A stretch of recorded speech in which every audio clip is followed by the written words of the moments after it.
Hello, hello, testing.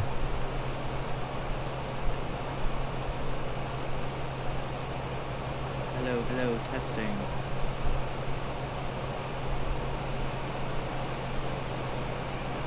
Hello, hello, testing.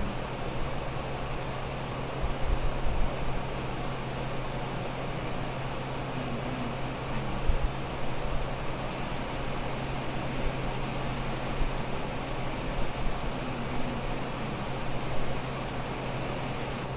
Okay.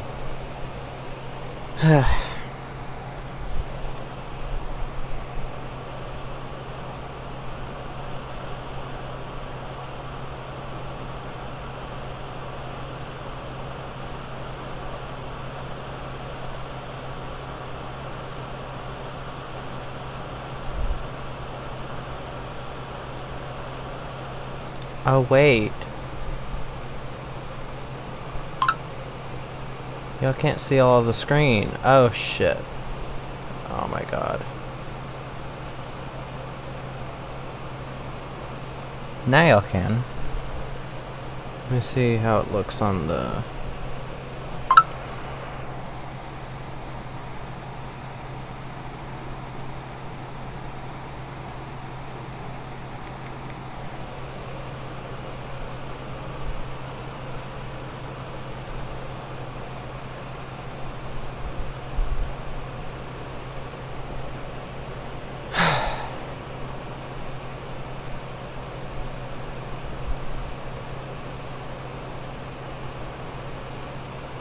Why is it not letting chat come up?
Well then.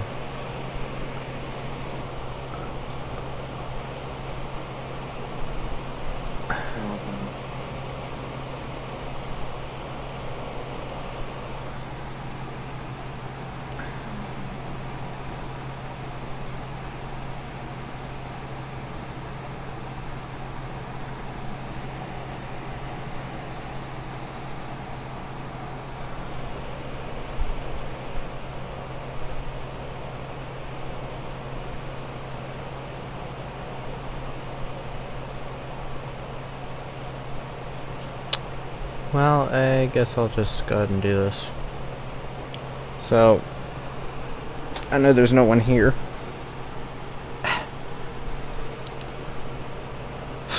So I guess I'm just gonna do this without really an audience for now.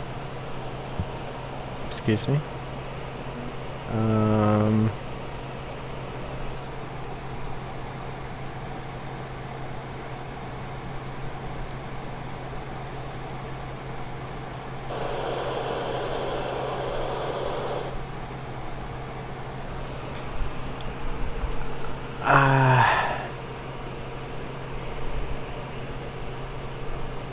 I will be doing the movies, and after that the theme songs, and I've already got them arranged in some kind of order.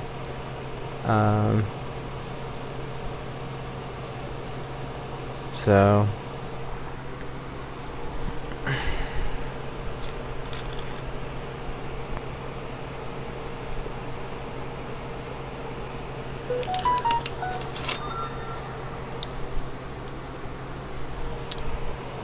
I guess I'll just go ahead and start with this.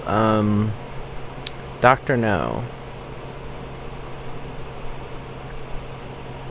Decent. Dr.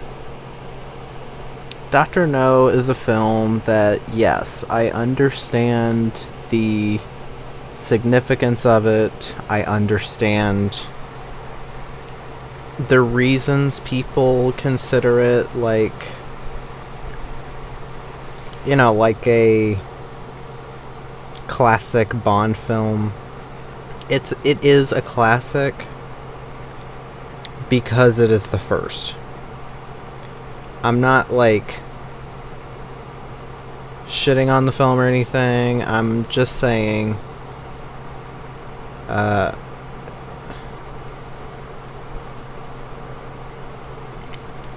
it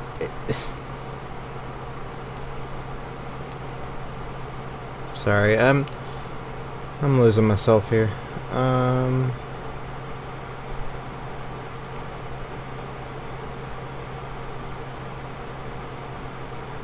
trying to look through and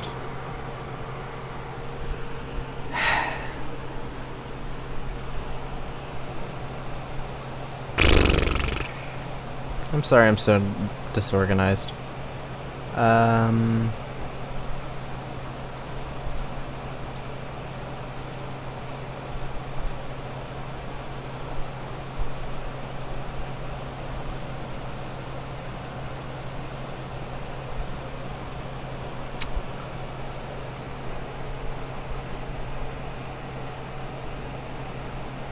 But yeah, Dr. No is in the decent.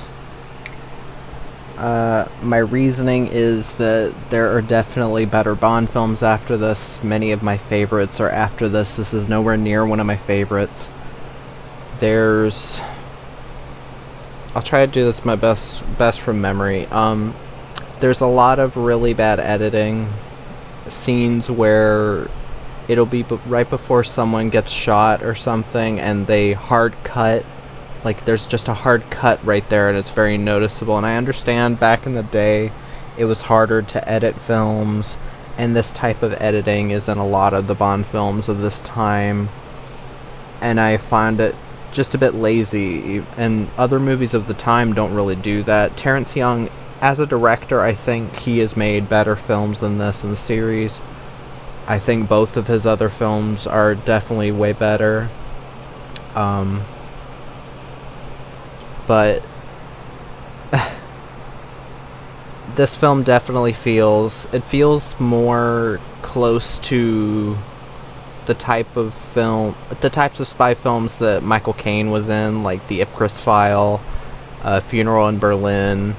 It feels very dry for the most part. Trying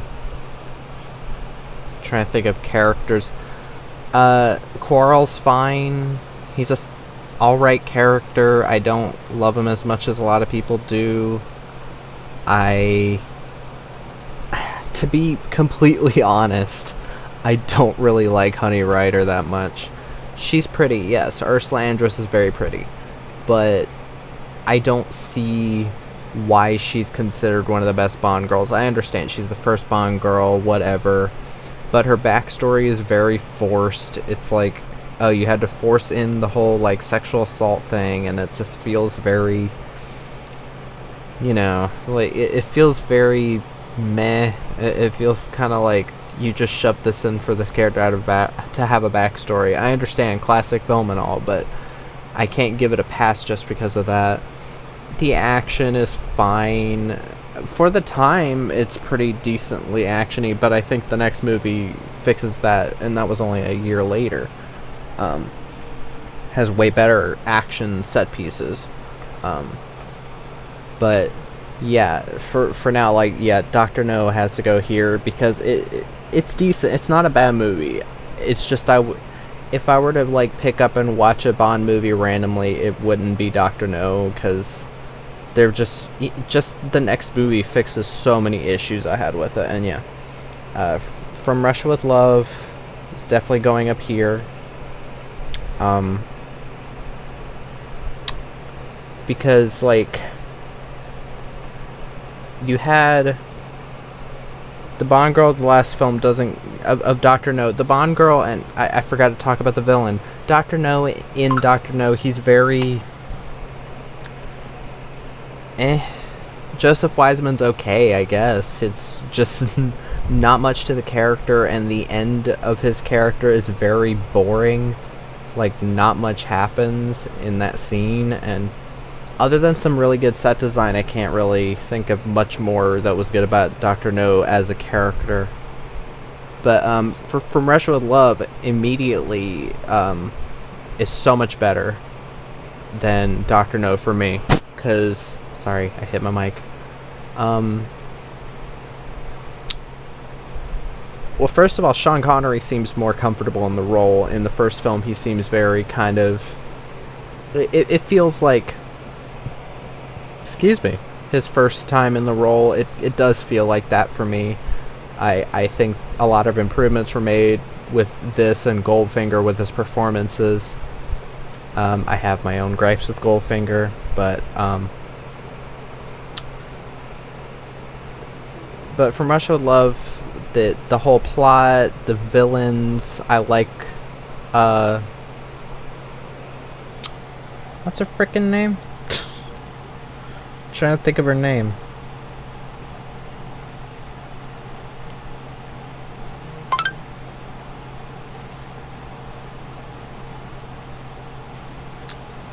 Sorry, I know I'm going off topic on this. Or I'm taking forever.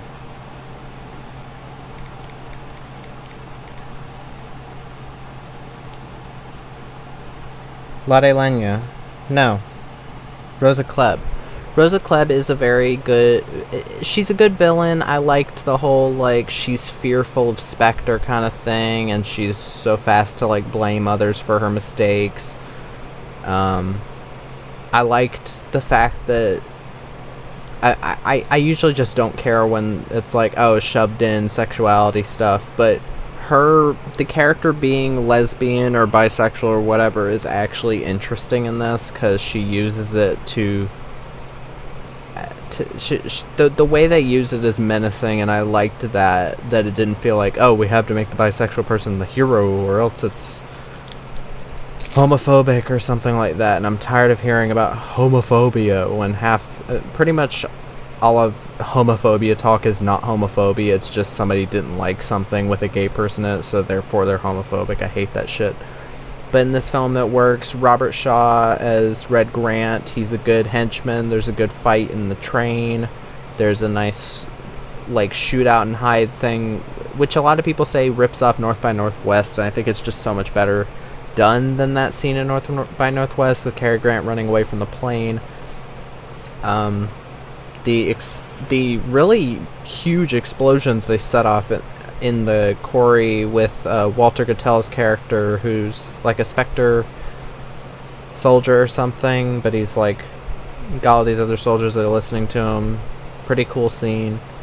But yeah, all in all, like, good Bond girl. I liked Daniela Bianchi, or Bianchi, whatever her name is. I liked her. So I definitely could watch From Russia with Love randomly in an afternoon. It's not super long. It's an hour and 50 minutes. So many of the other ones are a lot longer, so yeah.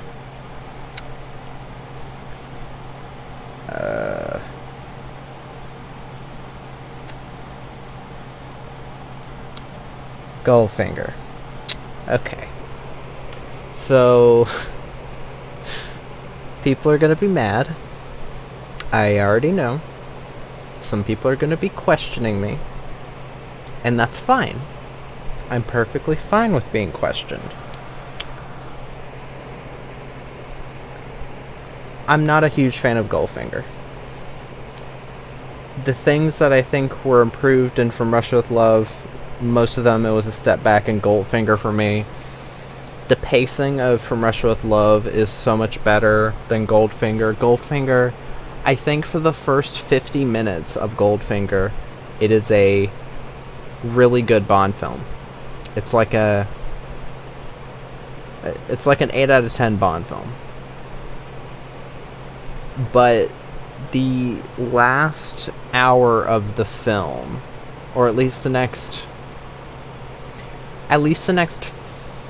40 to 50 minutes of the film are very boring for me.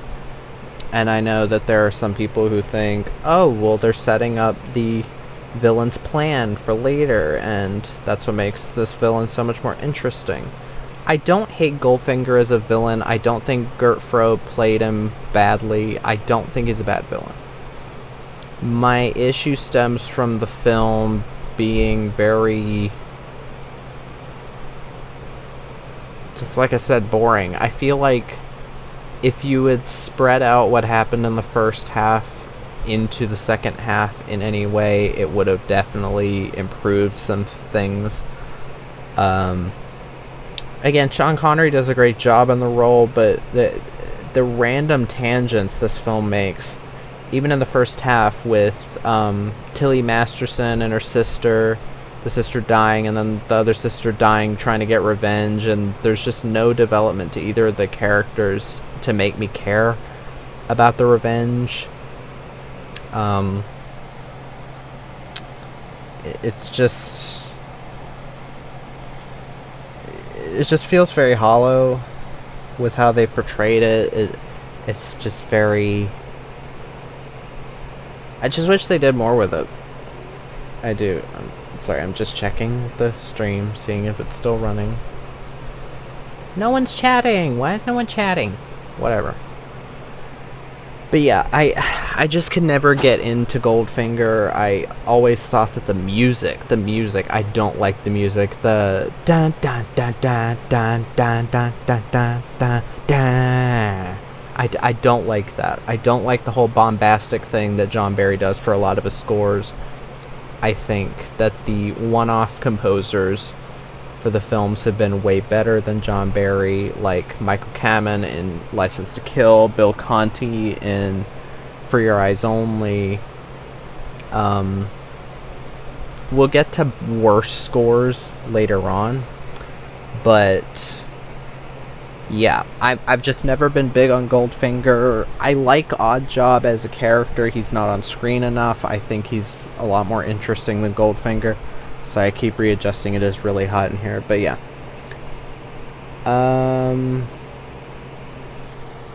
Let me check my... because I have a list to remind me, like, where I was putting everything.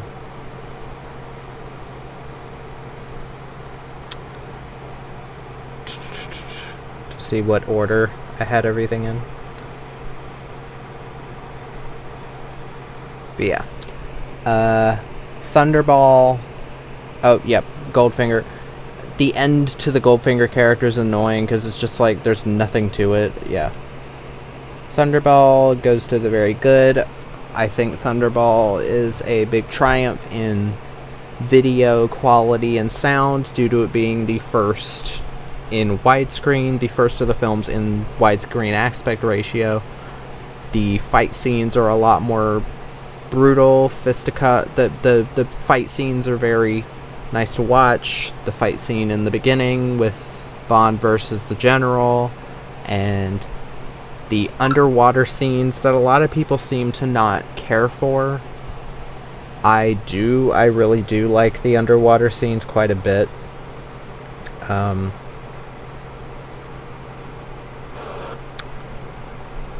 And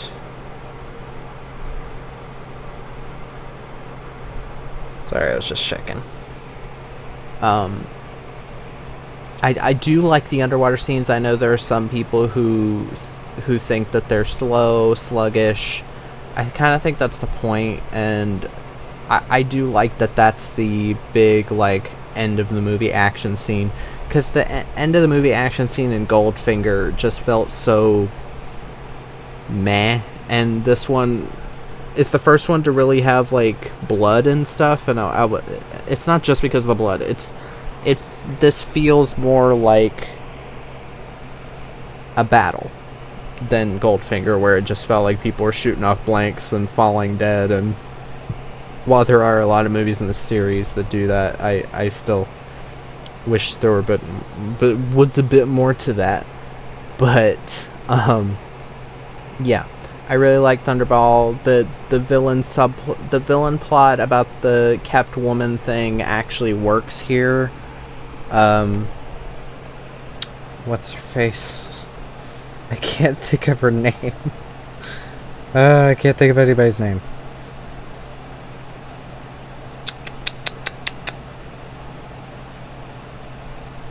Claudine Auger as Dominique Derval, or Domino.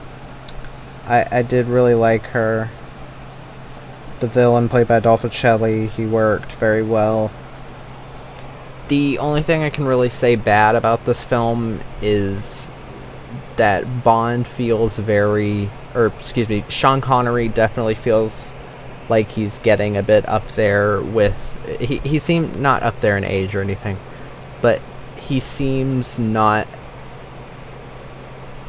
seem as much like he wants to be there as the last films. And apparently on set, the producers didn't give him a lot of privacy or anything, so he kind of got fed up with that. But then he came back for Diamonds Are Forever because money. But yeah, I do really like this film. I think it definitely is a step above the others. Picture quality, with cinematography, with music. I really like the music in Thunderball. And yeah, just all in all, a massive upgrade. You Only Live Twice. I have to remember where I put it. Yeah. I put it above Thunderball, but below From Russia with Love. You Only Live Twice has the best action of the Sean Connery films. It really does. Lewis Gilbert is a fantastic action director for this type of film. Explosions, the gunfights, the hand-to-hand. This film is actually pretty packed with action. When films say that they're action-packed, this is what they should be. But yeah. I should mention spoilers for the rest of this list. I should have said that. But yeah. Yeah, You Only Live Twice. The reveal of Blofeld and all that, and the White Cat. Gorgeous sets. This is one of the best sets of the entire series. The volcano layer. It's so fucking fantastic that it's so cool that they could have actually had this thing like working. I mean, this was a huge budget for the time. It was like 9 million, something like that, in 1967. Like, it was insane. But yeah, I do really love this film. While it's still not a 10 out of 10, I do still really love this film. On Her Majesty's Secret Service. Under Thunderball, You Only Live Twice, From Russia with Love, and above Dr. No and Goldfinger. I think people were a bit harsh back in the day on George Lazenby as James Bond. I think for the most part it works. The scenes where it doesn't work are when he is dubbed as Sir Hilary Bray, when he's infiltrating the palace. I do think this film goes on for too long. It is over 2 hours and 20 minutes, and I don't think they had enough story for that.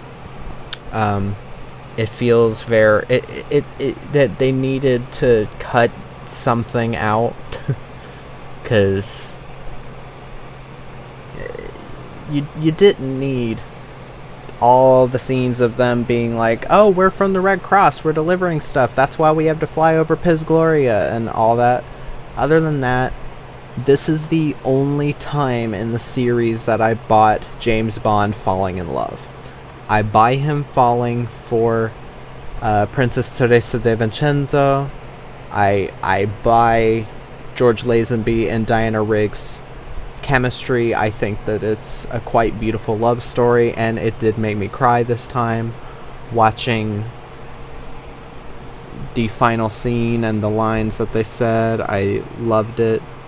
But again, it's not a perfect film. It has issues with editing, where there are some people that try to pass it off as a good thing, the way that this is edited, like a Bourne film during some of the action scenes. And there are scenes where, like, the camera, like, spins around and, like, zooms in while there's fisticuffs going on. And there are scenes where George Lazenby's action scene, there are, like, action scenes with George Lazenby that are, like, well put together, but the editing is just so bad. That doesn't really hurt the film as much as it's a low 9 out of 10 for me, because it could very easily be an 8 if George Lazenby had, like, nothing to bring to the table, but like action wise or acting wise, because I don't think his acting is bad, and I wish that he had got more opportunities to do more types of films after this. But yeah, I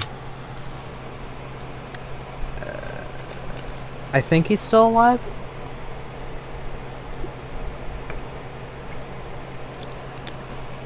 Oh yeah, Telly Savalas. Telly Savalas is Blofeld. I really like him. His whole plot felt very predictive of COVID, with, like, giving these women these, like, things that they can press, and they can, like, spread viruses all around the US or whatever, or different parts of the world. I really thought that was pretty creepy. But yeah, I do like this film quite a bit. It's kind of in between being an 8 and a 9, but I put it as a 9 because I did find the ending quite gut-wrenching in a good way. But this is the only time I've ever bought Bond falling in love with a woman. But yeah. Diamonds Are Forever.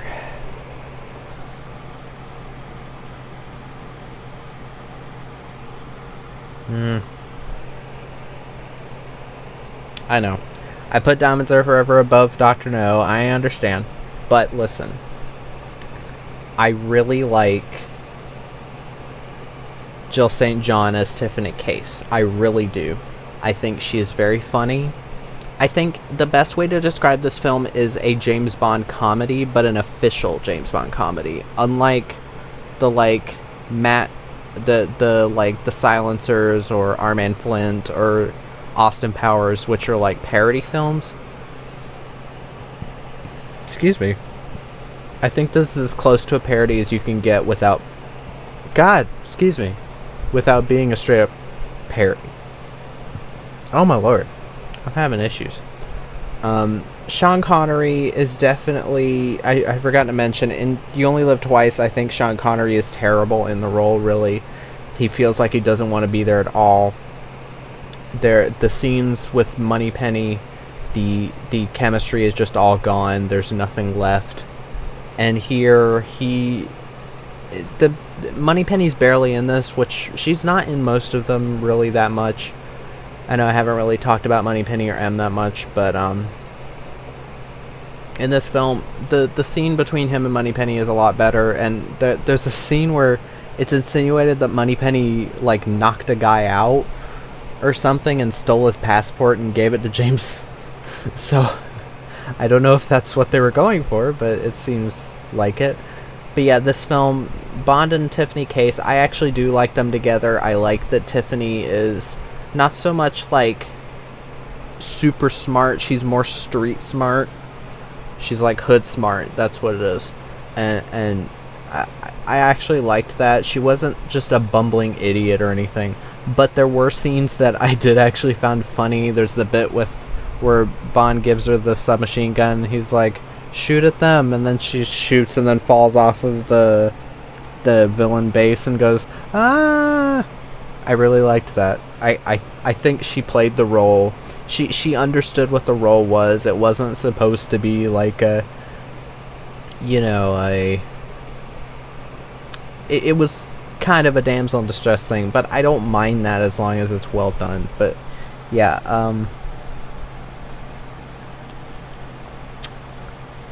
but yeah, I do like the film all right. it it's just that certain bits feel a bit cheap. The film being set in Las Vegas or whatever, it does feel a bit cheap at many points. The action isn't all that great. The ending scenes are fine, but yeah. Oh, Charles Gray as Blofeld. I really liked Charles Gray as Blofeld. I know he's like the gay Blofeld. That's basically what it is, because the actor's gay. But I guess you could say he's more posh. But yeah, I do think the film's all right. So, Live and Let Die. Uh-oh.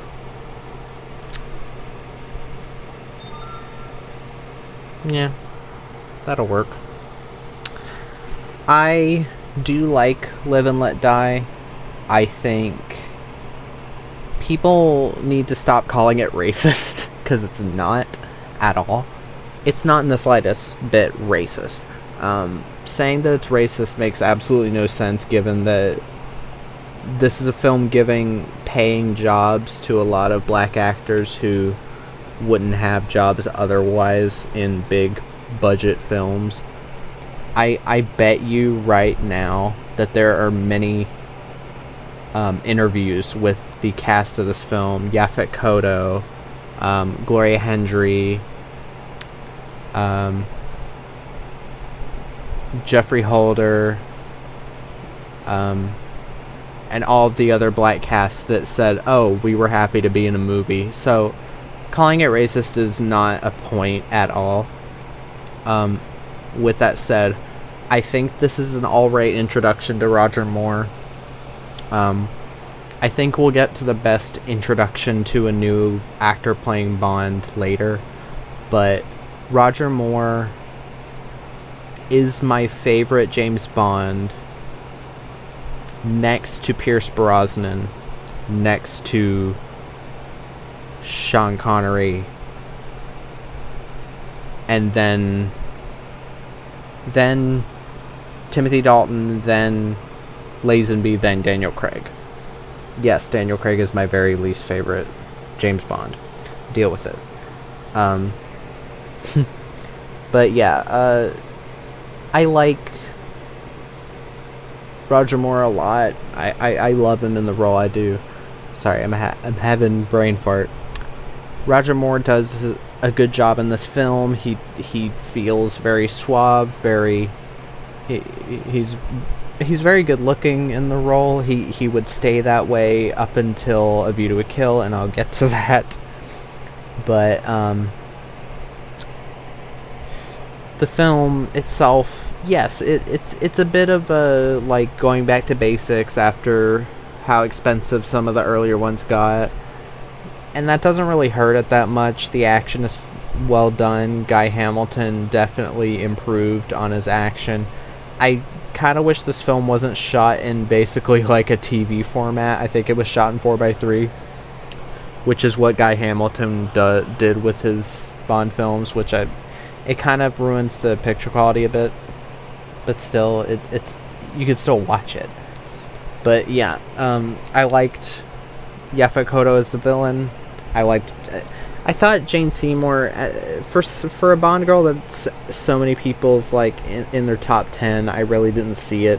I like Jane Seymour. I think she's very pretty in the film. I just don't think she worked that well. And I will say, there is a bit of a creepy bit where Bond like manipulates the cards that she uses into saying, oh, we're meant to be lovers. I will say I agree with people on that, because it is a bit weird. But yeah, other than that, it's a fine film. It works. Excuse me. But yeah, Man with the Golden Gun. Under Goldfinger. Man with the Golden Gun is a big step back from Live and Let Die. I've never been able to get into this film. It is very slow, very meandering, very boring. there are small parts that I like. I forgot to mention in Live and Let Die, I love Sheriff J.W. Pepper, played by whatever. I love Sheriff J.W. Pepper. I loved his scenes in both Live and Let Die and Man with the Golden Gun. I think that actor does a great job. I'm fine with being made fun of for being Southern, whatever. I think as long as it's actually funny and not just stereotypes like, oh, I had sex with my sister last night, my sister wife, that kind of shit from like, it was a Simpsons bit or something. Like, it's not that funny. But here, Man with the Golden Gun, you wasted Christopher Lee as the villain. And the really only thing special about him is that he has a third nipple, and it's just like, it's such an obvious setup that Bond would use it later and be like, oh, I have the third nipple, I must be this guy, and then literally a minute later it's like, oh, we knew he was already here, so it doesn't make sense that another guy with a third nipple came. But yeah, you have such an interesting thing with the whole golden gun thing, a gun made from 4 items or 5 golden items. It could have been interesting. Christopher Lee isn't given enough screen time to really give his character anything of a background, but yeah, it's just kind of weak. The entire film is very weak. It's not very actiony at all. If at least it had some decent action, it could be bumped up a point or two, maybe, but it felt like they were trying to do a more serious film, and that's not what Roger Moore's wheelhouse is. There's barely anything comedic in this film. M is at the all-time bitchiest. Because he's just like constantly like, oh, shut up, Q, and oh god, Bond, you fucked it all up. He doesn't say that, but Maud Adams' character feels very forced. They try to do the Catwoman thing from Thunderball, but they don't do it nearly as well. And the way that she goes out, it should have hit me more emotionally, but there's not enough about her character, and the way that it happens is just kind of like, okay. So yeah, it was a bit disappointing there, because that could have been very emotional. But yeah, I just wish there was a better version of this film, because oh god, and the scenes where it's like, Mary Goodnight is one of the worst Bond girls. She's so stupid. Like, she's supposed to be this like CIA thing. The entire time she's trying to jump Bond's bones. She's so unprofessional. And I understand there are other officials that tried to have sex with Bond and all that, but it just makes no sense. There's a scene where, like, a lot of stuff in this film is stuff that you could have had work with Sean Connery's Bond, because he was the more, like, forceful and all that. But here with Roger Moore's Bond, even in the first film, he's shown to be kind of a goofier Bond. He has more of a campy tone to him, so it just doesn't work. And yeah, I'm just not a fan of this film, really. It's watchable. That's about all I can say about it. Okay. Spy Who Loved Me. Yeah, you all know it's going there. Spy Who Loved Me is fantastic. It's not my favorite Bond film. Y'all might be a bit confused about my favorite Bond film. We'll get to it soon. But Spy Who Loved Me, I wouldn't say it's perfect, but it's a 10 out of 10 for me, which means that it did everything I wanted it to, and it works all around. The music has this very 70s, like, bow, bow, bow, bow, and I really like it. It's one of my favorite scores of the series. Again, we haven't gotten to my favorite score of the series, but we'll get there. Roger Moore at his all-time high. I know it's a pun. Whatever. It's an Octopussy pun. But yeah, Barbara Bach as the Bond girl, she's fine. She's one of the lower parts of the film. The villain, again, I won't say he's like the strongest, but there's strong enough side characters like Jaws. Jaws could have been the main villain. I wouldn't have had any issue with that. Charles Stromberg, that's his name, the main villain. But yeah, like, fantastic set design, some really good action. Really well done action. There's like car chases that are well done. There's the car chase underwater that was really well done. This was back when like big budget movies actually spent their money on the action and not just the cast, because these films usually tried to get like exotic actresses from other countries that probably weren't as expensive, so they could spend more of the money on the action. And I understand that. It's not like they paid them minimum wage or anything. They paid them perfectly fine. It's just that they spent a lot more of the money on the action, and then you got these action spectacles like You Only Live Twice, Spy Who Loved Me. But yeah, I love this film.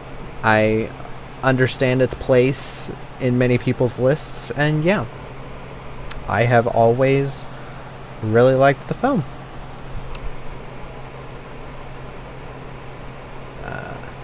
Moonraker. Where do we put Moonraker? Oh no.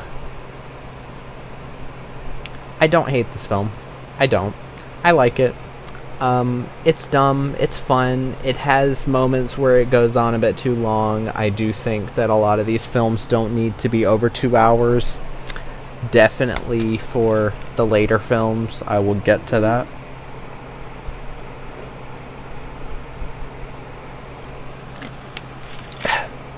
But yeah.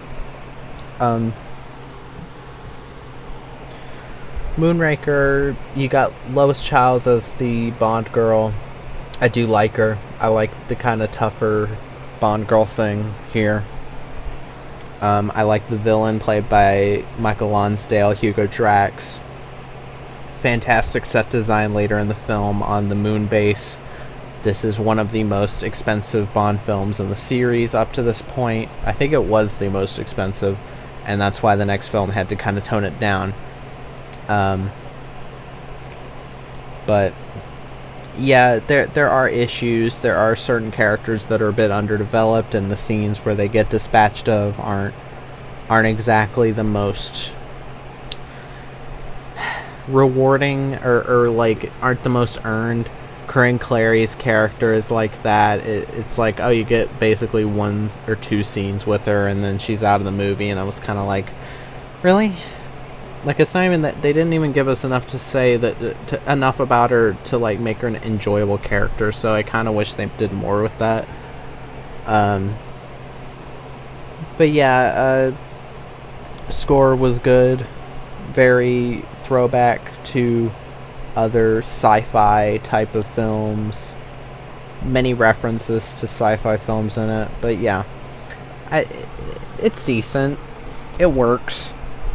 I have seen some people put it at the very bottom of their lists, and I can see it for certain things, like, oh, it's a bit too goofy or something, but yeah. Yep.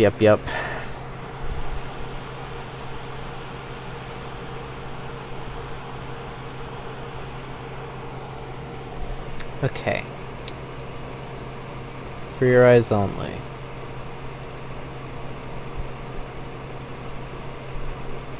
This is my favorite Bond film. I know it is not many other people's favorites. They'll say, oh, I liked it, but I had issues with it. I still do have issues with it. But the tone, the action, the acting from Roger Moore, and just everything about it, for the most part, most of the things about it, I absolutely adore. I love the Bond girl with Carol Bouquet as Melina Havelock. I didn't mind Lynn Holly Johnson as BB Doll. I liked that they tried to be like, okay, she's definitely way too young for James Bond, so he pushes her off, and I liked that. And I know that Carol Bouquet was only a couple years older or something than Lynn Holly Johnson, but it just fit more. She looks quite a bit older. In a good way. She looks more mature. Not older, but mature than Lynn Holly Johnson, who just looked like a child. The villain in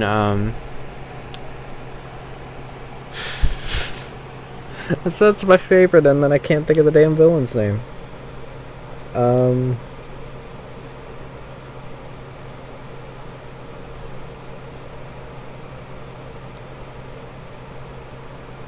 Frickin' Julian Glover is Aristotle Christados. Yeah. I liked him. I actually did like that we were led to believe that one person was the villain and then it turned out to be another person. I like that sometimes. There are times where it does not work in the series. But yeah, such fantastic action sequences. The ski chase from the ski jumping. There's the scenes at the base. The really well done explosions and the ending on the mountain retreat, or the mountain base, the base on top of the mountain. The mountain climbing sequence is fantastic. I love it. It's very tense every time. And yeah, I will always love this film. I will always love it. It is my absolute favorite.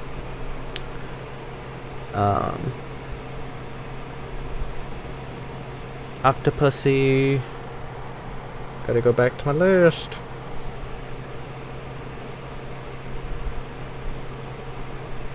It's decent. This film, like the last film directed by John Glenn, who would direct the next 4 films up until License to Kill, this is again Roger Moore, with... I will say, there are things about this film that I really do like, and I wish had stayed the way they did. I kind of wish that this was Roger Moore's last film. I do. For many reasons, even though I don't love it, there are some sequences that are well done. There are some later scenes where it's very obviously on a set. The siege on the castle at the end does not look that great, because you can very, very much tell it's on a sound stage, or the 007 stage. But yeah, I really did like Maud Adams as the Bond girl. I think Louis Jourdan is an alright villain. Kamal Khan, he's fine. But Maud Adams and Roger Moore have a really nice chemistry, and I kind of wish they built on that a bit more.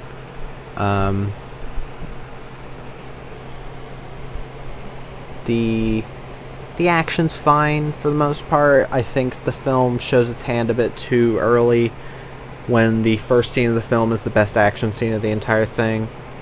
But yeah, it's watchable, it's fun. The issue in pacing that I have, and a scene that I kind of wish was taken out entirely, was all the stuff that happens on the train, because it just goes on for forever. It kind of feels like they are filling up time, and yeah, I'm just not a big fan. But yeah,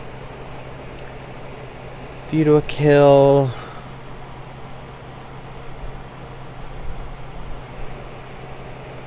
Good. Now, here's the thing. While I did say that Roger Moore looked the part up until Octopussy in this film, I still do enjoy him. I think he, other than the first scene where he opens his eyes and you can very much tell that he's had a not so great facelift, he still has the charisma. I do think that it was a mistake to make what's-her-face, Tanya Roberts, the Stacey Sutton, the love interest, I do wish they went more of a paternal thing and be like, oh, Bond is settling down, so he doesn't need younger women, that kind of thing, which is kind of why I wish he had gone with Maud Adams, because Maud Adams was closer to his age, and I liked their chemistry. Him and Stacey Sutton don't have any romantic chemistry to me. They have more paternal, again. The villains played by Christopher Walken and Grace Jones, Max Zorin and Mayday, I love them. I think they are some of the best villains in the entire series. I think Christopher Walken is insane. The fact that the role was supposed to be played by David Bowie originally is very funny to me. Grace Jones is just such a weird looking woman that it really fits for this type of role, and she looks evil, so it works so well. And yeah, I do enjoy this film. I don't have as many problems as other people do. Yes, there are definitely scenes where you can tell that pretty much every action scene that has like Bond driving something or riding a horse or anything like that, or at a high height, there's a stunt double. There's a very funny clip. I'm gonna try to make a clip of it later where Paula Ivanova gets into the car with Walter Gotell, and it just looks like a random dude, and then when they cut to the close-up, it's Walter Gotell. Like the camera shot looking into the car while it's stationary. It is one of the worst stunt double bits I've ever seen. So I'm definitely going to have to remember to do that, because it looks so bad. And that happens constantly. That happens constantly in the film. But still, this was the first Bond film I ever watched, and I'm not letting nostalgia get in the way of my actual feelings. I do legitimately like this film. Yeah, that's about all I had left to say about it. Living Daylights.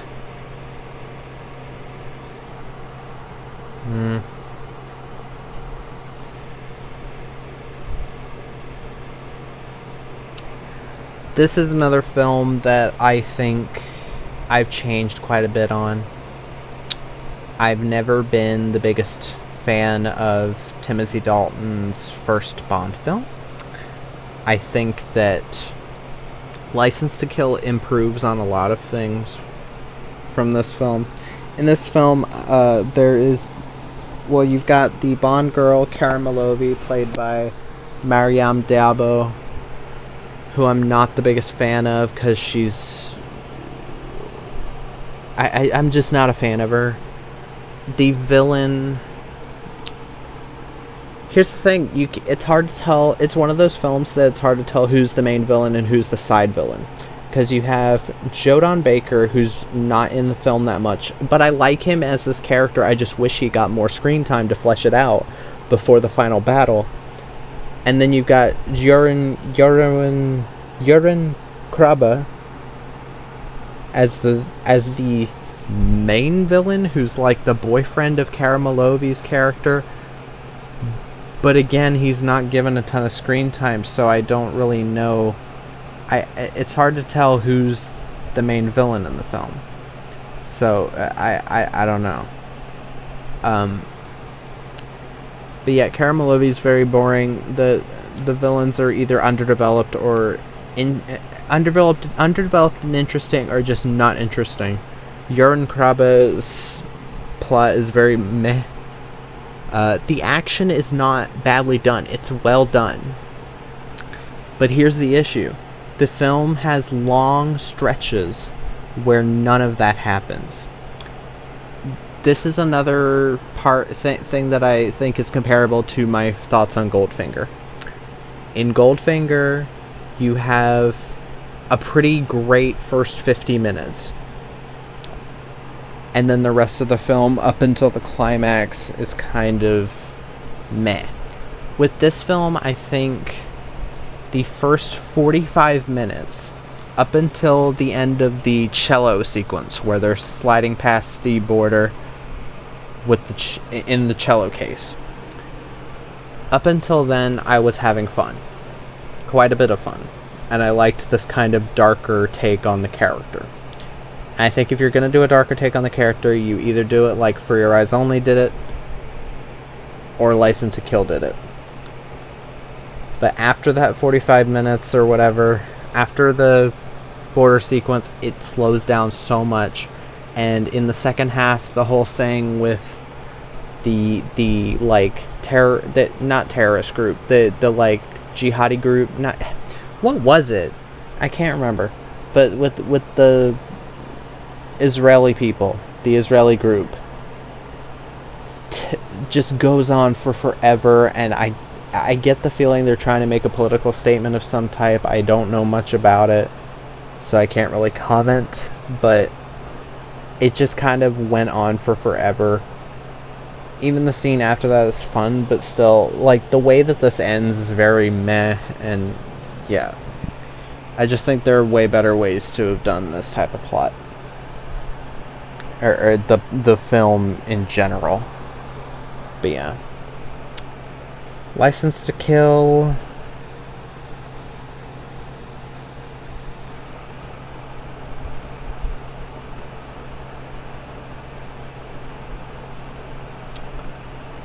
I have always really liked License to Kill. I went up a point this time around watching the Bond films. I think that Timothy Dalton does a great job in the role. He's very in the action. He's basically his own stuntman for most of it, which I can definitely I can definitely get behind. It's awesome that there's a Bond actor that's willing to do all of this by himself. Sorry, I was just checking the time.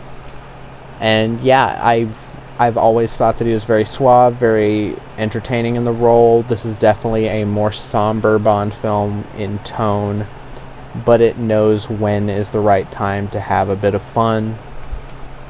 I like the Bond girl, Carrie Lowell Carrie Lowell as Pam Bouvier. I liked her. Talisa Soto, not so much. I think she's not a great actress, and I don't think that her character is very... Again, this tries to do another kept woman thing. She's kept by Robert Davi, and I really do like Robert Davi as the villain. And the fact that Bond, like, infiltrates his business to try to take him out from the inside, turn him against his friends and his family members and all that, I liked that. It reminded me of The Punisher.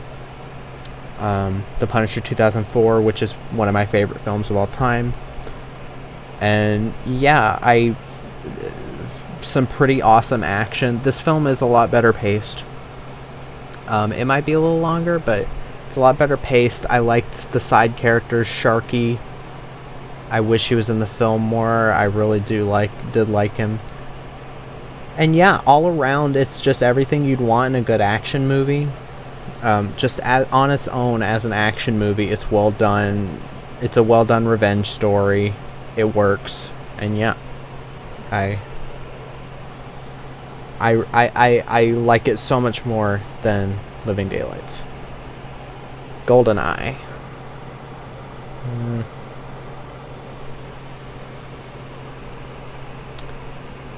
There you go. Right in between Spy Who Loved Me and A View to a Kill. Pierce Brosnan has the best, I think, the best debut film as Bond. Because you've got Dr. No with Sean Connery, which I think is a decent film, but not really, like, perfect in any way. You've got the only film George Lazenby did, which I think is great. I think it's great, but I don't think it's a perfect film either. Roger Moore, you've got Live and Let Die, which is a good film, but not one of his best.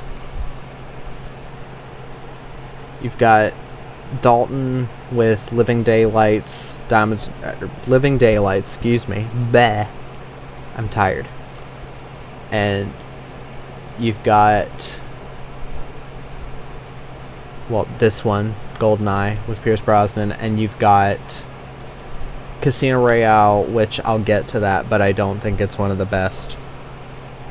And yeah, with GoldenEye, you've got everything you could want in a Bond film. You've got the awesome James Bond, Pierce Brosnan. I think Pierce Brosnan is a very underrated Bond actor. You've got the girl. Excuse me. God, this is awful. I had to look up the names because I'm forgetting.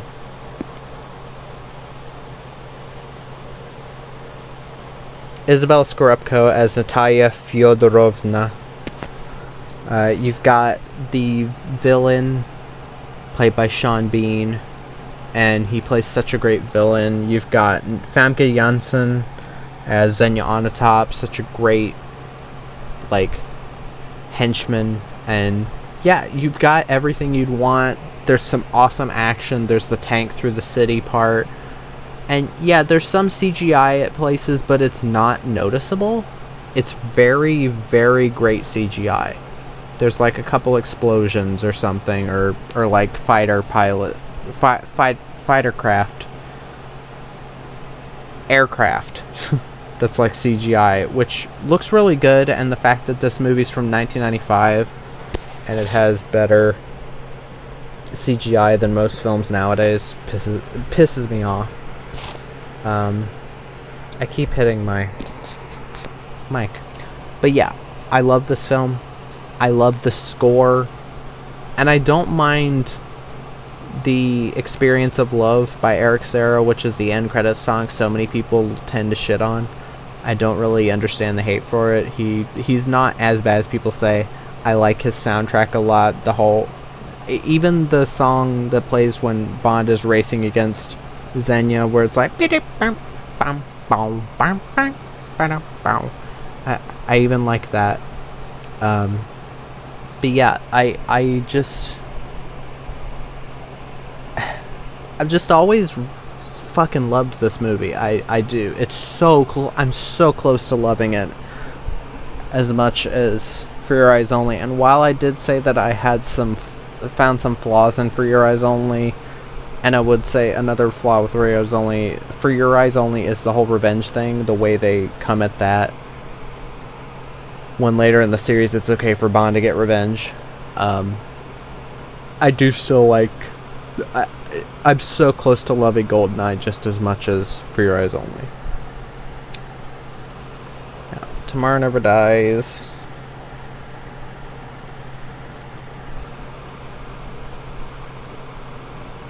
Deal with it. I put Tomorrow Never Dies over Dr. No. I understand. I put it over frickin' Living Daylights. I put it over Live and Let Die. Over License to Kill. And it's because it cuts all the unnecessary fat of a lot of the other Bond films. Pierce Brosnan is still fantastic in the role. You've got a good Bond girl in Michelle Yeoh who gets to show off her fighting skills, and she gets to be a fucking badass, and I believe it because I love Michelle Yeoh. You've got the villain Elliot Carver, played by Jonathan Pryce, who basically interpreted the whole he basically created the whole fake news thing being a thing. The way he explains it is very chilling.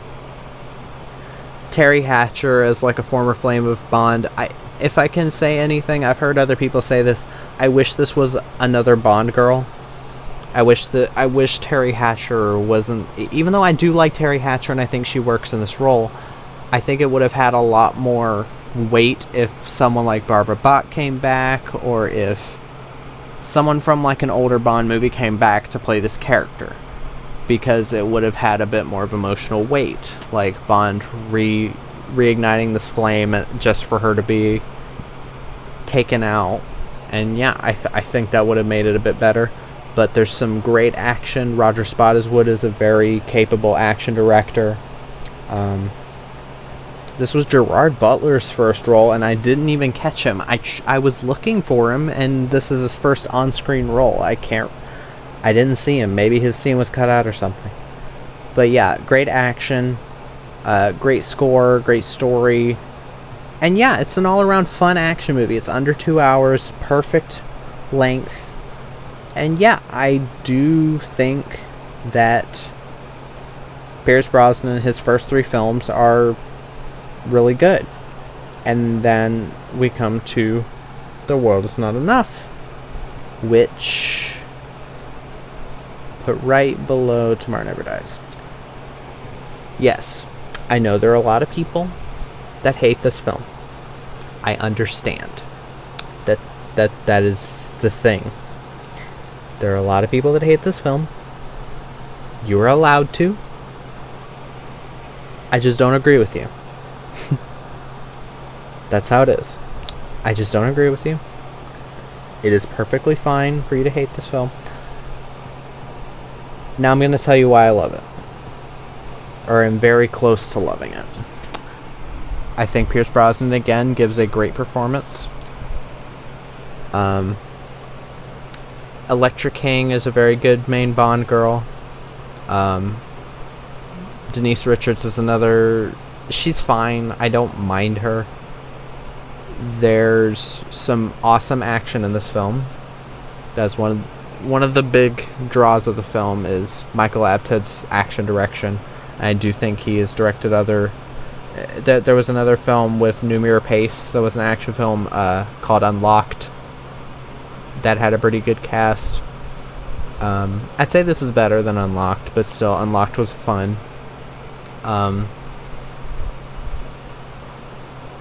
The villain... I'm not going to reveal who the villain is, but the villain is well done. It was very shocking. And yeah, the whole story is fine. It's just that I find this to be such an enjoyable time. I can't bring myself to hate this film at all. So, if you need more reasons for why I love the film, go look at my review. I explain exactly why.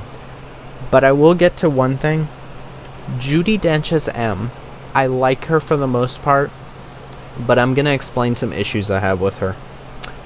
Not her acting. Judi Dench is great, but the way they wrote the character, where she constantly fucks over people and gets people killed in the line of duty. So, I will talk about that. Die Another Day. A lot of people wondering my thoughts on Die Another Day. They're probably not, but it's okay. This is a film that I think should have been a lot better. You had Halle Berry as a Bond girl who's very misused. She doesn't get to play much of an interesting Bond girl. Pierce Brosnan's still good in the film. That's one thing I can really give to the film. Toby Stephens as the villain is okay. He's very... I mean, it doesn't help that he's not in the film much to, like, grow his character. But I will say, this film does have some good action scenes. There's the sword fight. There's the... I don't mind the laser room scene, even though there's clearly a lot of CGI.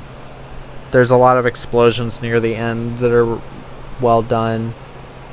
There's the scene in the pre-credit sequence where he's on the hovercraft shooting at people. Explosions. Love that scene. But once this film gets to... just like Goldfinger, once this film gets to the frickin' Ice Palace, it slides to a grinding halt. And it gets really boring from then on. Excuse me, even the ending is very boring.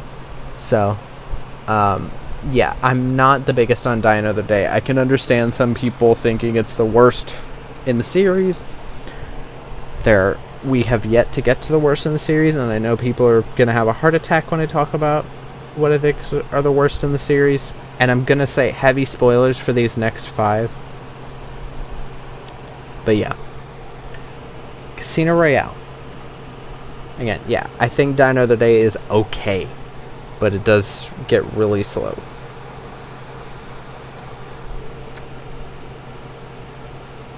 Yeah. There are a lot of people that think Casino Royale is the best in the series, or even one of them. They say that about Skyfall. I don't think that. I think Daniel Craig is not a great fit for this character. And even then, I don't think this is his best performance as the character.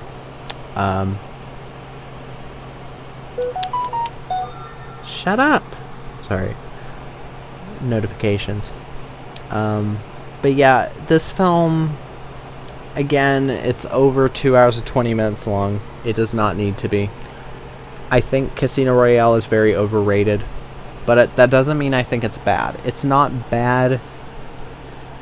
It's just a bit disappointing given all of the praise that it's gotten. The whole thing about the film being more realistic, Bond, is bullshit, especially given the action sequences and what happens in them. Hush! The action sequences are so fucking unrealistic. The whole, like... The whole bit of the parkour bit does not scream realistic, especially the fact that they aren't, like, banged up at all at the end of it, when Bond constantly falls on shit and constantly gets himself injured, but there's, like, not any blood. If they tried to make this, like, R-rated or something, I feel like it would have been more realistic. But yeah, Mads Mikkelsen as the villain I find very weak. I understand they were, like, trying to be more of a human. They tried to give him more human emotions, like, oh, he's being controlled by Spectre or whatever, or being controlled by Mr. White or whatever, and it just doesn't work for me. Mads Mikkelsen could have played a fantastic villain, but here he's just a lackey, basically, so it's not really all that threatening. The Bond girl, played by Ava Green, Vesper Lynd, I like her. I think she acts well. I think they have a nice, friendly rapport, but I don't see anything more than that. I don't see the romantic chemistry that other people see. The fact that, oh, they cry, like, she acts so stuck up, and then, oh, they cry in a shower together, and then she starts to fall in love with him. I'm sorry, I don't buy it. I know there are many other people that buy it. I don't. But yeah, I still do think the film's decent. Yes, it does go on a bit too long, but I still liked it. I'm not going to say, like, I hate it or anything, but yeah. Quantum of Solace. This is going to make someone mad. Uh-oh. Where did I put it exactly? Uh-oh. Oh, I didn't put it on my list.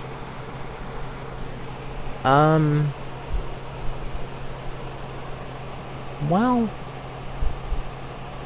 There you go. I like Quantum of Solace more than all of these. Yes.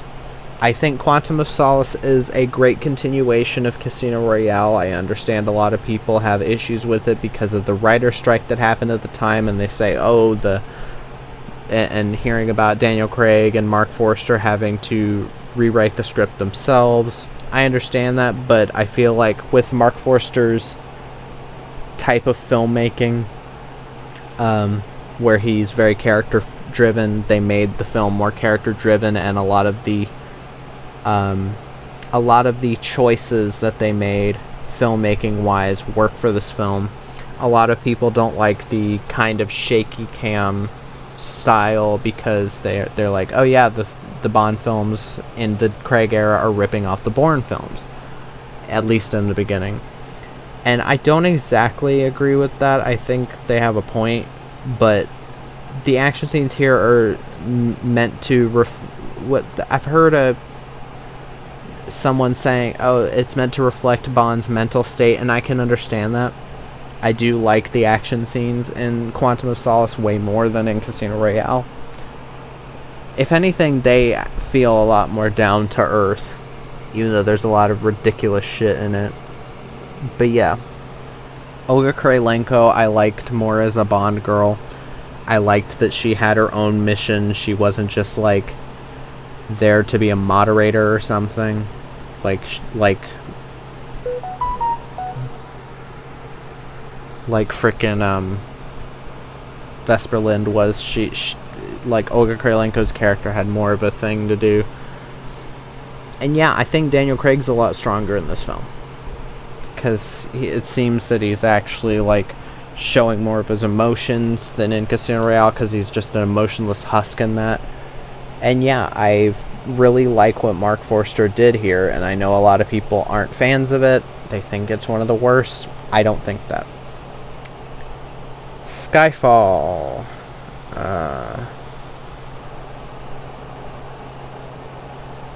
Still decent, but very fucking frustrating.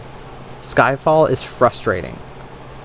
There are things in it that I like. I liked the whole thing of like having Bond get hurt and coming back into the fold. But that's where you get to one of the issues. They use it for plot convenience. All of it turns into plot convenience, and I hate that. They make it so that there are moments, because Bond has been away from the service for so much time. I think they say like 2 or 3 years, some stupid number like that.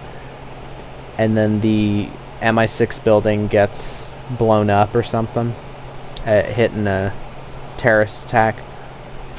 Then you get to the film having too many moments of, oh, conveniently, Bond's gun doesn't shoot. Or he misses, oh no. And then the villain goes on to murder a bunch of Parliament members. And part of that is due to M constantly being like, no, I'm not going to turn my back on that bitch. She actually says this. I'm going to finish what I have to say. And then she ends up quoting poetry and getting all of these Parliament members killed, when she could have very easily, like, Tanner keeps being told, like, that, oh, we should evacuate everybody, the terrorists are on their way, and M just won't fucking listen. I hate this version of M. I hate her. And I'm kind of glad that she dies. I'm kind of glad. If I'm being perfectly honest, yes, I'm glad. Because she's a right bitch. Like, she really is. So, yeah, I think the film is decent. It has bits of good action, I guess. But other than that, and Craig being a little better in the role, I'm just not the biggest on the film. I can watch it as a time waster, but yeah, it's a bit really frustrating. Spectre, trash. Fuck this movie.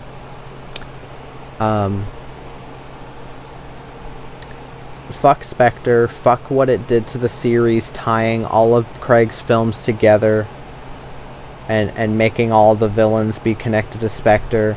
Fuck the Blofeld and Bond are brothers thing.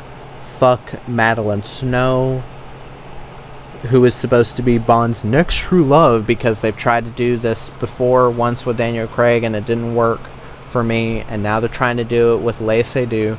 And I don't mind Léa Seydoux as an actress. I don't think she's really good in this film or the next. Excuse me. I don't think Léa Seydoux is that great in these films. I've seen her in better films. But yeah. I don't think the action in Spectre is really that good. There's a lot of very noticeable CGI. I don't like Christoph Waltz as Blofeld. I like Christoph Waltz as an actor. I really do. From Inglourious Bastards and other stuff. He can play a fantastic villain, but they gave him this like muted version of Blofeld, and it just doesn't work. Yeah, there's some pretty looking locations, but that's about it for me with this film. This and Skyfall have the worst soundtracks of the entire series, and Spectre reuses a lot of tracks from Skyfall, and I'm very disappointed in that. But yeah, I hate Spectre. Then we get to No Time to Die. This is the absolute worst film in the series for me. I hate what they did with this film. And the fact that it is almost 3 hours long makes it even worse. The film is not well paced at all. The action sequences aren't anything to write home about at all. They're pretty lame, to be honest.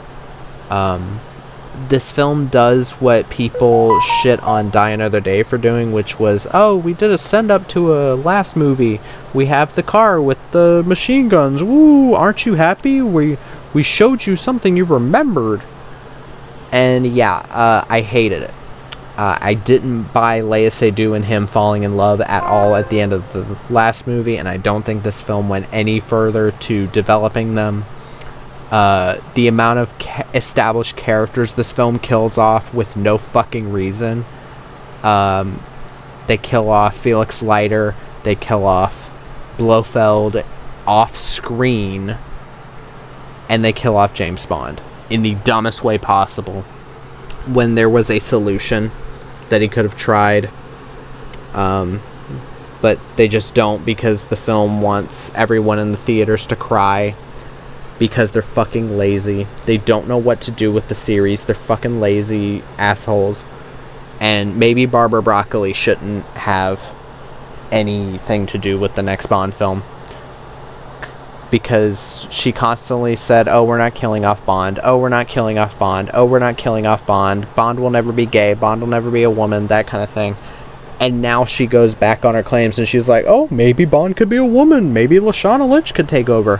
Lashana Lynch is a British actress who also happens to be black, who is only there in this film to have a scene where there's a racist scientist that says, oh, we can use this to exterminate your race. And then she says, you know what time it is? And he says, no. And she says, it's time to die. And then she pushes him into this, like, fluid that ends up killing him. Like, literally all the people that make fun of conservatives and other people for saying, oh, it's a girl boss or a woke movie, that was a fucking woke thing to do. And it really did not work. Lashana Lynch wasn't great either.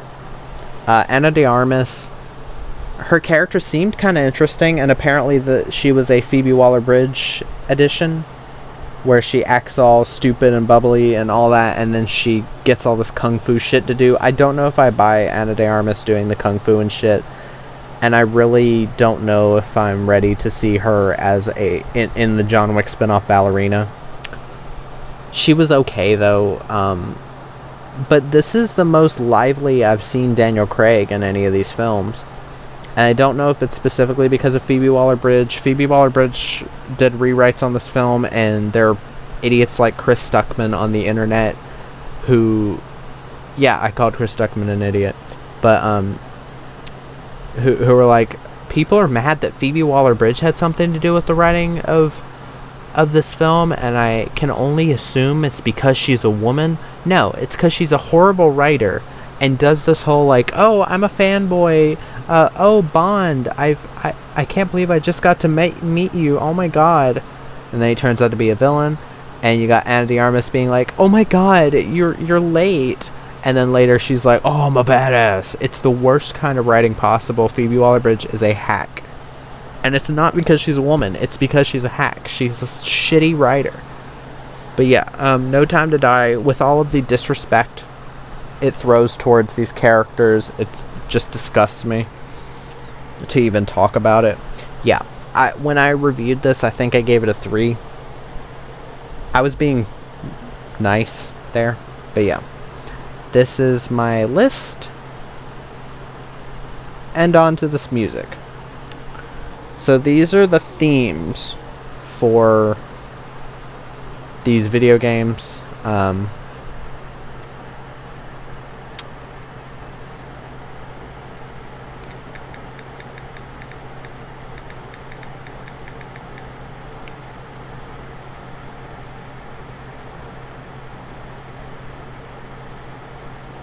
Sorry,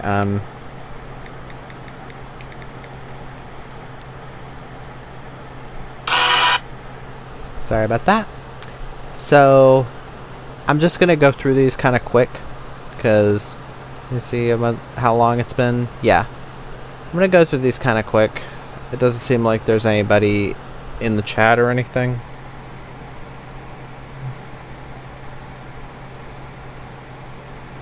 So just gonna kind of go through these. James Bond theme, Beyond A Tier, your defining picks for Bond themes. Yeah, the da da da da da da da da da da. It's an awesome theme. Three Blind Mice. This is part of what's in the Dr. No opening, where it goes from the Bond theme, goes into like a which doesn't really work. But yeah, into Three Blind Mice, because there's a group of black Jamaican dudes, I think, that are three blind mice. But yeah, from Rush with Love, I'm gonna assume this is not the Matt Monro song that plays at the end of the film, which I do like, but I'd rather judge the themes that play at the beginning of the film. But Rush with Love, great Bond theme. The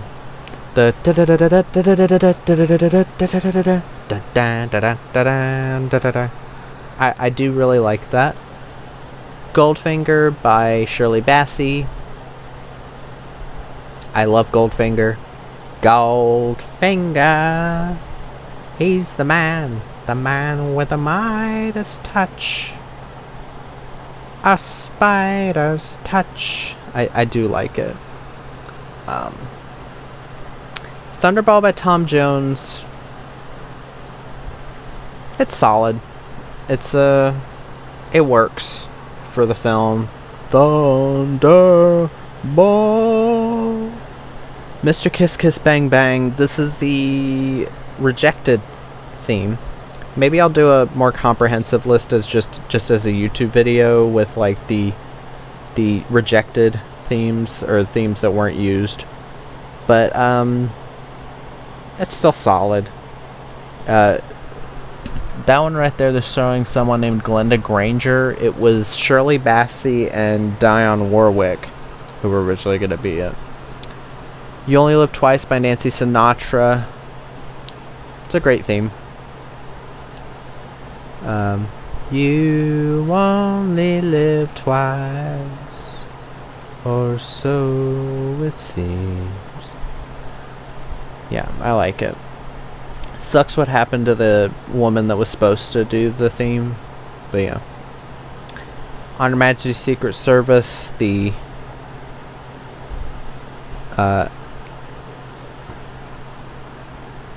was just kind of a musical track. It was John Barry, the dun, dun, dun, dun.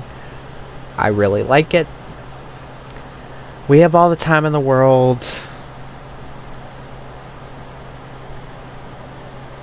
I'll put it at the very top of below average, because I'm just not the biggest fan of it. It's a Louis Armstrong song. It sounds like every other Louis Armstrong song, so there's not really much I can comment on. Diamonds Are Forever by Shirley Bassey. I quite like it. Diamonds are forever, forever, forever. Diamonds are forever, forever, forever, forever and ever.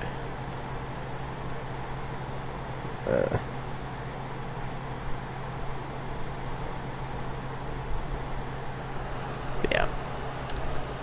Live and Let Die, Beyond A Tier.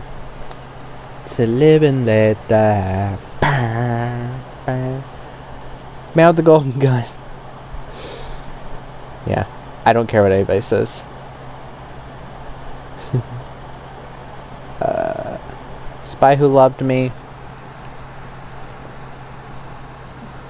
Beyond A Tier. Moonraker, just like a moonraker goes. Solid. Well, there. Yeah. For Your Eyes Only, I do wish it was a bit of a better song. It's the kind of ballady thing that I'm not big on. It's a bit below average, but high below average. All Time High. We're in all time high. I take all that's gone before. Doing so much more than falling in love. Yeah, it's a solid song. Never Say Never Again. Oh my god.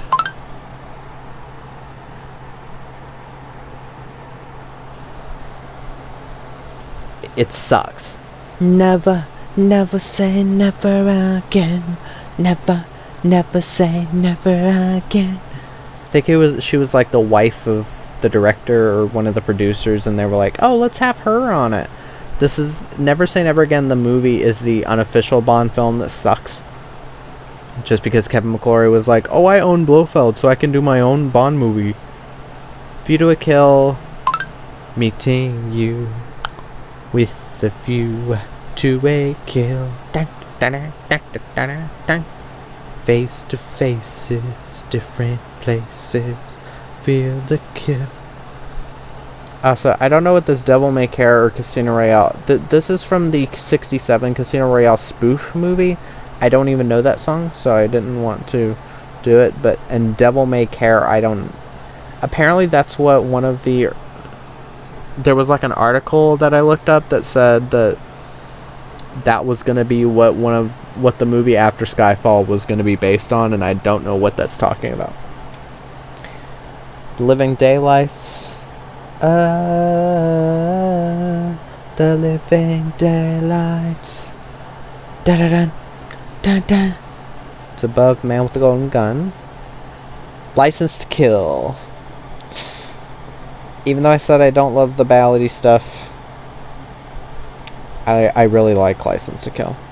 Got a license to kill, and you know I'm going straight for your heart. Goldeneye. Yeah. It's fine. With a golden eye. Sheryl Crow, Tomorrow Never Dies. I like this song more than other people. The World's Not Enough by Garbage. It's another that I like. The world is not enough, but it could take a certain place to start my love. Die Another Day sucks. Madonna. Guess I could die another day. I guess that I could die another day. Wrong choice. You Know My Name by Chris Cornell for Casino Royale. No mind. Da da da da. Yeah. That's where this belongs. Oh God. Another Way to Die by Jack White and Alicia Keys. Jack White of, I think he's the White Stripes. I like that band. I don't mind some of Alicia Keys' songs. Them together does not work. You do not put a punk musician with an R&B/soul musician. This song fucking sucks. I think it's easily the worst official James Bond theme. Skyfall, a lot of people online, there was the Watch Mojo video that said it was the best Bond theme. I highly disagree. I think it is below average. Yeah. It's fine. It's okay. It's just not really that great.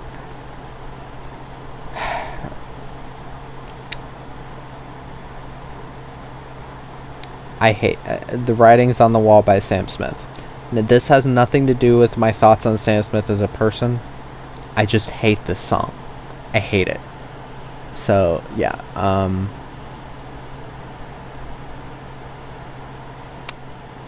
Yeah. Fuck that song. And the writings on the wall. Ba-da-da-da-da. No Time to Die by Billie Eilish. Nah. It's okay. It's not great though. 007 Nightfire. The song at the beginning of 007 Nightfire is Nearly Civilized by Esthero.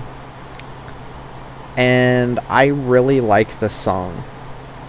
Because we're nearly civilized, and I'm about to blow you up.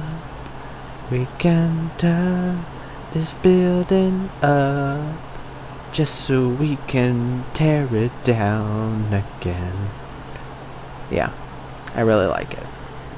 Everything or Nothing by Maya for Everything or Nothing. It shows the Game Boy Advance thing. That's not... It's for PS2, GameCube, something like that.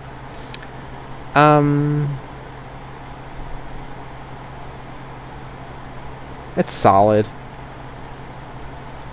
Give me everything or nothing.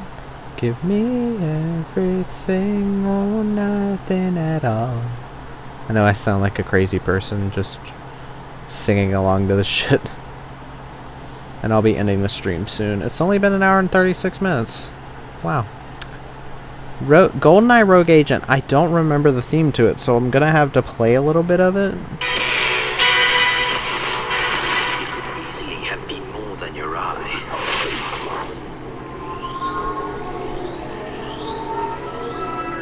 Sorry, I'm listening to it. We have a common enemy. Dr. No has broken ranks with our organization. He must be eliminated. I declare war on Goldfinger. War.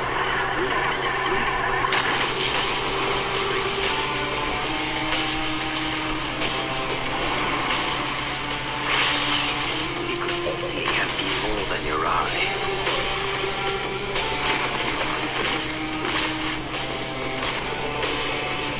We will have your vengeance against Dr. No. And reclaim what he took from you. The rewards will be great. An eye for an eye for an eye. That's not really a theme, but...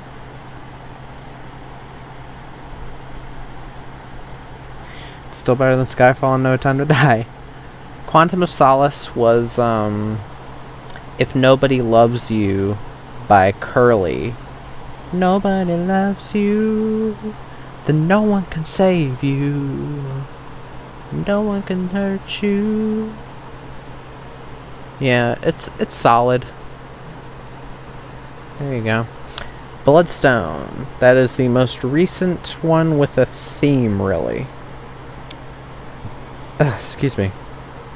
And that was I Take It All by Joss Stone, I think.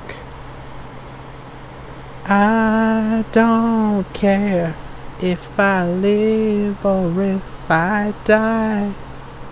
I don't mind if I fall or if I cry.